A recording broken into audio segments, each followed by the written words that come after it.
Connecting People, Halo Warpul, halo semuanya. Nadia di sini yang akan membawakan episode pertama seri Speak, Sound of Podcast Speak, yang dimana kita akan berbincang-bincang dengan narasumber yang sangat kita sayangi dan sangat kita hormati.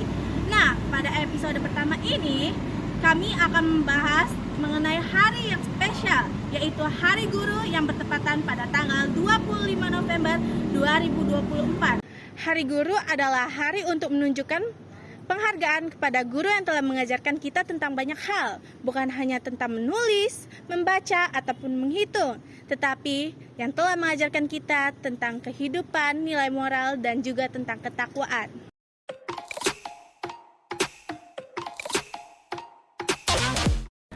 Nah, sekarang udah tahu kan apa itu Hari Guru? Sekarang yang dinanti-nanti akhirnya telah tiba. Nah, jadi sekarang saya telah bersama narasumber kita, yaitu Ibu Farida. Ibu, apa kabarnya Ibu? Alhamdulillah, Ibu kabarnya baik. Dan Nadia juga saya kira baik dan sehat-sehat ya. Alhamdulillah, sehat semua ya Bu. Jadi buat yang belum tahu, Ibu Farida ini adalah guru bahasa Inggris di SMA Negeri 10 Palembang. Nah, jadi Bu, kami ini mengundang Ibu ke sini untuk berbincang-bincang tentang suka, duka, dan juga cerita-cerita Ibu di SMA Negeri 10 Palembang ini, Bu. Boleh ya, Bu? Ya, silakan. Jadi, Bu, yang pertama-tama akhir-akhir ini tuh Ibu kalau boleh tahu kayak apa sih kesibukannya? Ibu, kesibukan Ibu sebagai guru itu gimana? Pada saat ini ya? Ya. Ya. Saya kira pada saat ini kita kan di zaman era globalisasi ya, globalisasi era, sangat banyak sekali kesibukannya, ya. Jadi menjadi guru ini harus dia punya kemampuan, keterampilan, dan harus menimba ilmu sebanyak-banyaknya, dan harus mengetahui perkembangan zaman. Dan siswa juga begitu, harus mempunyai banyak keterampilan. Jadi keterampilan siswa itu harus dimulai dari sekolah dasar, harus dipersiapkan. Dia harus punya keterampilan. Misalnya siswa itu kan harus bisa mengaji dan harus bisa berbahasa Inggris, ya. Pada saat SMP dan SMA mereka harus bisa berbahasa Inggris. Paling tidak bisa berkomunikasi yang simple gitu. Jadi siswa maupun guru juga harus mengikuti perkembangan zaman. Iya, betul. Karena Jadi, banyak medianya ya, Bu. Jadi harus ada inisiatif juga dari murid-murid untuk mencari lebih banyak informasi dan jadi ilmu. memberikan dorongan kepada siswa, motivasi dan semangat. Karena sekarang ini kan zaman digital, jadi bisa menimba ilmu dari dari YouTube, dari video, ya, dari sosmed. Betul. Jadi banyak banget teman-teman media yang bisa kita gunakan untuk mencari lebih banyak ilmu. Jadi marilah kita terus mencari ilmu yang lainnya, tidak hanya berpatok yang ada di sekolah, tetapi di media-media lainnya juga terdapat banyak ilmu yang bisa kita dapat. Kemudian Ibu, kalau boleh tahu, Ibu sudah mengajar itu dari kapan sih Bu? Udah berapa lama kira-kira? Saya menjadi guru ini dari pertama sekali, yaitu saya kan tamat dari Diploma 3 tahun 1986. Dan pada saat itu kami menunggu 1 tahun dan saya ditempatkan langsung di SMA 10 dari tahun 87. Jadi sampai sekarang, yaitu tahun 2024, berarti masa kerja Ibu sudah 37 tahun. Dan Ibu nanti mau pensiun per 1 April, Ibu pensiun. Masa pensiun, masa purna bakti ya, menunggu dalam keadaan ya pensiun. Alhamdulillah, mudah-mudahan Ibu tetap sehat. Ya, amin. Jadi sedih banget sudah ya. 37 tahun nih Bu. Iya.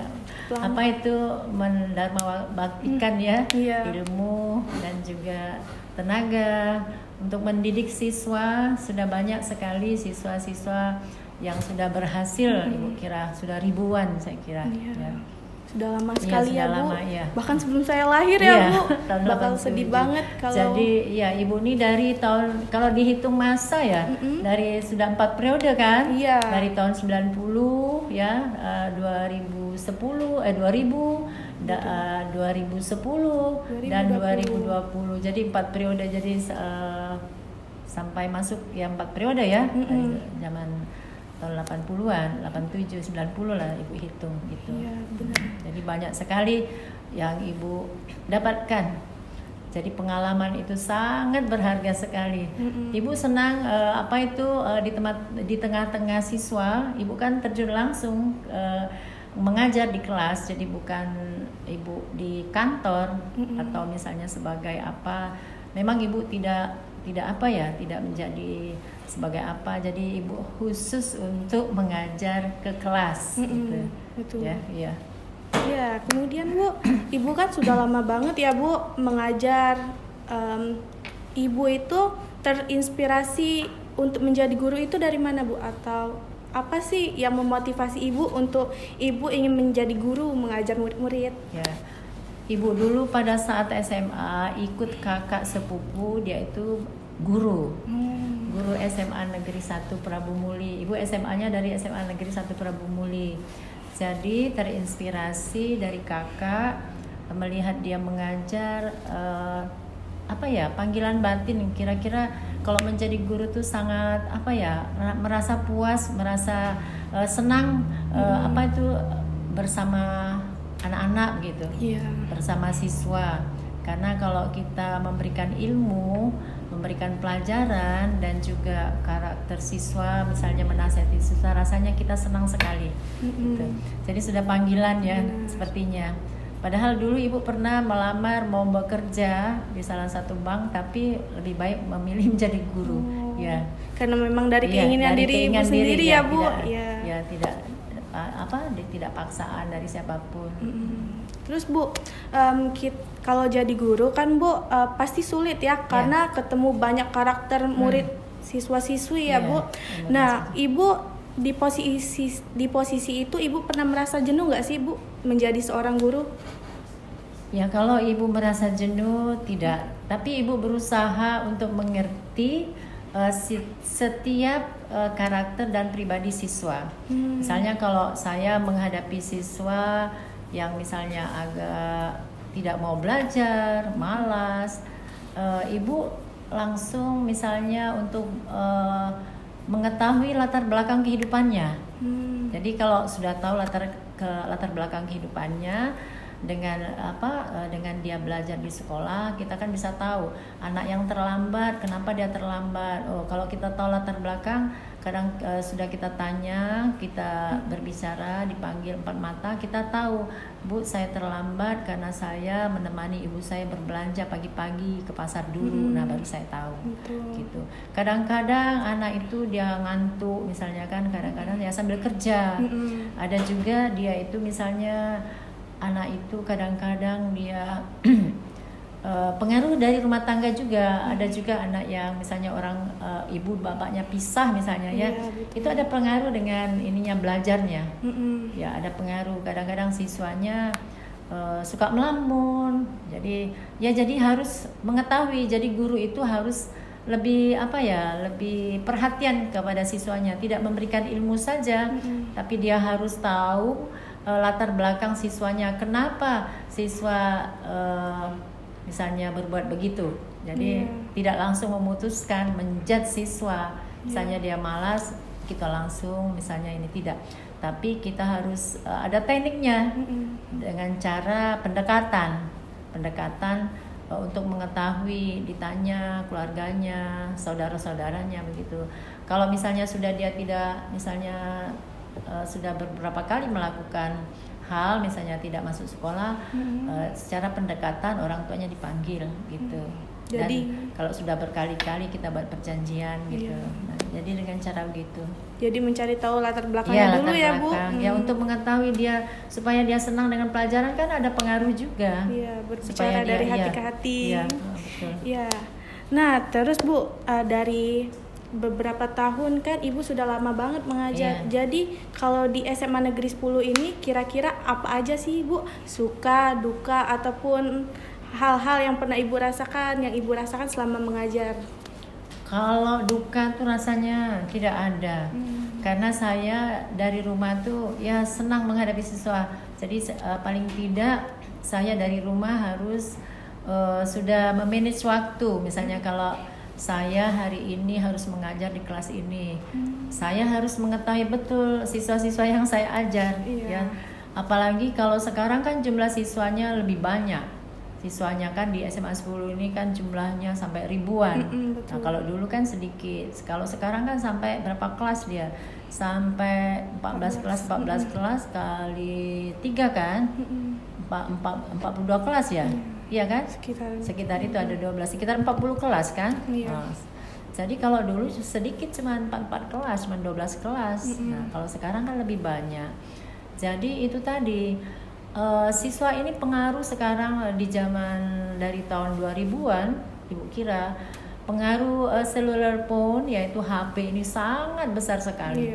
Kalau siswa tidak bisa memanage dirinya, tidak bisa mengatur, maka pengaruhnya kepada ilmu, ya, ilmu.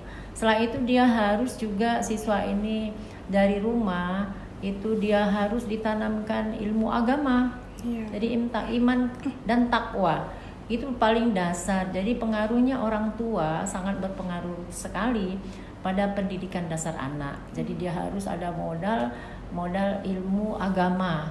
Jadi di sekolah ini guru kan bisa tahu dia itu ada dasar agama atau tidak. Jadi guru itu mentransfer ilmu, dia sudah bisa sudah bisa mengidentifikasi siswa yang begini dia agamanya begini, harus tahu. Jadi dia pengaruh terhadap karakternya, karakter siswa. Kalau dia ada pedoman agama, jelas tingkah laku siswa itu akan lebih baik. Tapi kalau siswa tidak ada bekal pedoman agama, berbeda. Jadi guru harus bisa juga mensiasati bagaimana caranya. Jadi dengan cara memberikan nasihat kepada siswa. Tidak hanya memberikan ilmu. Guru ini tidak hanya memberikan ilmu saja, tapi memberikan nasihat, ya, cara menghadapi hidup dan cara protect, survive, bagaimana cara supaya kita ini terampil, berkarakter yang baik, berpribadi yang baik, sopan santun. Ya, itu juga harus diajarkan oleh guru, tidak hanya memberikan ilmu gitu. Berarti kata-kata orang yang kayak guru itu cuma mengajarkan nulis, membaca, menghitung, salah besar ya Bu. Karena guru itu juga kan mengajarkan kita tentang kemanusiaan, nilai sosial, ketakwaan. Banyak yang diajarkan ya Bu. Iya, betul. Nah, terus Ibu kan sebentar lagi mau masa Purnabakti ya Bu. Mungkin kira-kira apa aja sih Bu yang bakal Ibu kangenin dari SMA Negeri 10 ini, atau apa dari suasana saat Ibu mengajar atau siswa-siswanya? Kalau saya yang paling membuat saya bahagia itu saya di tengah-tengah siswa. Karena kalau di tengah-tengah siswa saya memberikan ilmu apa saja. Setelah itu mengajarkan siswa mempersiapkan diri pada zaman era globalisasi ini. Siswa harus banyak sekali ilmu yang harus digali, ya. Dia harus terampil, ya. Dia harus terampil. Setelah itu dia harus modal agama terutama untuk karakter pribadinya. Terus terampil seni, terampil bela diri, itu harus dipersiapkan, ya. Seni paling tidak seni musik, alat musik apa yang dia senangi. Setelah itu dia harus tahu kemampuan dia, minat dan bakatnya. Misalnya dia harus di samping dia bela diri misalnya, ya, olahraga. Setelah itu dia harus bisa berbahasa Inggris. Itu paling tidak harus Terus dia harus bisa juga mengoperasikan komputer, ya operate the computer. Karena itu sangat ya, penting sangat ya Bu, penting apalagi sekali. untuk di dunia kerja. Iya, dunia kerja kan sekarang ini digital. Selain bahasa Inggris, paling tidak dia bisa juga nyopir, ya. Dia harus kursus sehingga mendapatkan SIM, driver license. Nah, jadi itu sangat penting. Jadi harus dipersiapkan dari sekarang. Begitu tamat, siswa itu dia sudah mendapatkan plusnya. Nah itu, ya. Jadi olahraga, seni, bahasa Inggris, mengoperasikan komputer. Setelah itu paling tidak, walaupun tidak punya mobil, kita paling tidak ya tahu kita kursus. Gitu. Iya betul. Jadi balance ya Bu antara akademik dan juga non akademik. Iya, keterampilannya. Gitu. Ya. Baiklah, luar biasa banget nih obrolan kita dengan Ibu Farida. Nah, jadi Bu, sekarang ada nggak sih pesan dan kesan dari Ibu untuk siswa di SMA Negeri 10 ataupun siswa di luar sana di sekolah-sekolah lainnya? Ya. Pesan Ibu sebagai guru, Ibu berpesan kepada siswa-siswi, apalagi di zaman digital era globalisasi, siswa harus betul-betul bisa yaitu memanage waktu, memanage diri, bagaimana mengatur waktu. Apalagi sekarang siswa fokus banyak sekali dia main HP, yaitu terpengaruh oleh HP dan main game, akhirnya lupa waktu, lupa menggunakan waktu. Dia harus bisa mengatur waktu.